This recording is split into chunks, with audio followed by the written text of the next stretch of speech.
اول خو زه خپلو درنو زمیندارو خپلو مشرانو ته پخیر راغلی یم.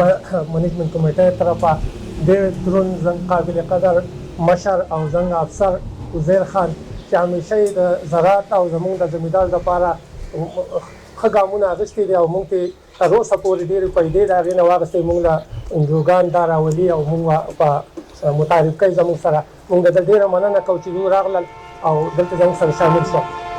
کومې خبرې چې موږ لیکلي وي د هغې ټول نه ټول سهیل باچا صاحب دغه کړو. زه خو په هغې کې څه پاتې نه دي چې کوم ستونزې وي هغه ده بیان کړې. زه به یو دوه خبرې دا وکړم چې څنګه بل سوات کې چې کوم نقصانات شوي دي هغه د هوټل پر جوړ یا د بلډینګ باندې یا که هر څه دي خو د هغو ډېر تاوان شوی دی. خو عزیر صاحب به دا خبره موږ وکړو لکه څنګه چې سهیل باچا وویل زموږ د کوز سوات چې دی دا زراعت مکمل تباه شوي دی. که کابل دی که بابوزوی دی که زموږ بریکوټ تحصیل دی. بریکوټ تحصیل د ټول نه ډېر متاثره دی. پرون زه د دې خپل مشر سره مختصریف خان و زموږ نور تلاوت خان دلي موږ د دې خپل ټانګ د ګورتیا د ابوهې تر د کوټې پورې دا موږ خپل ویزټ وکړو. نو هغه داسې یو کال زموږ سره فصل سره شوی دی که ټماټر وو که شولې وې که څه وو څوک چاته پته نه لګي چې په دې ځای کې پټې وو څه کندې جوړې شوي دي څه لکه ډېر خراب شوی دی.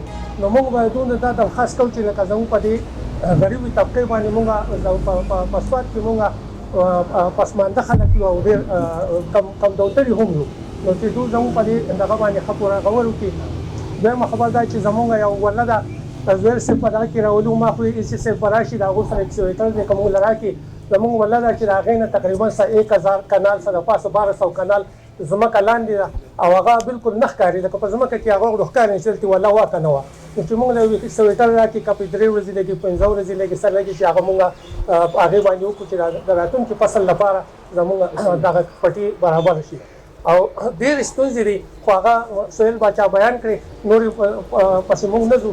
نو زه به صرف دغه ووایم چې لکه زموږ چې څومره د دوی نه کېږي نو مهرباني دې وکړي چې زموږ سره دې امداد وکړي. څنګه د غریب زمیندارانو سره دې خلکو په دې فصل باندې سترې قرض راغوستي سپرې قرض راغوستی دی او ډېر تاوانونه یې شوي دي. هغه او د سهیل باچا خبره چې نورې هم لکه د ودونه دغې خبرې خو هغه شته چې کم لګېدلې دي په لکونو روپۍ د خلکو لګېدلې دي هغه هسې لاړې.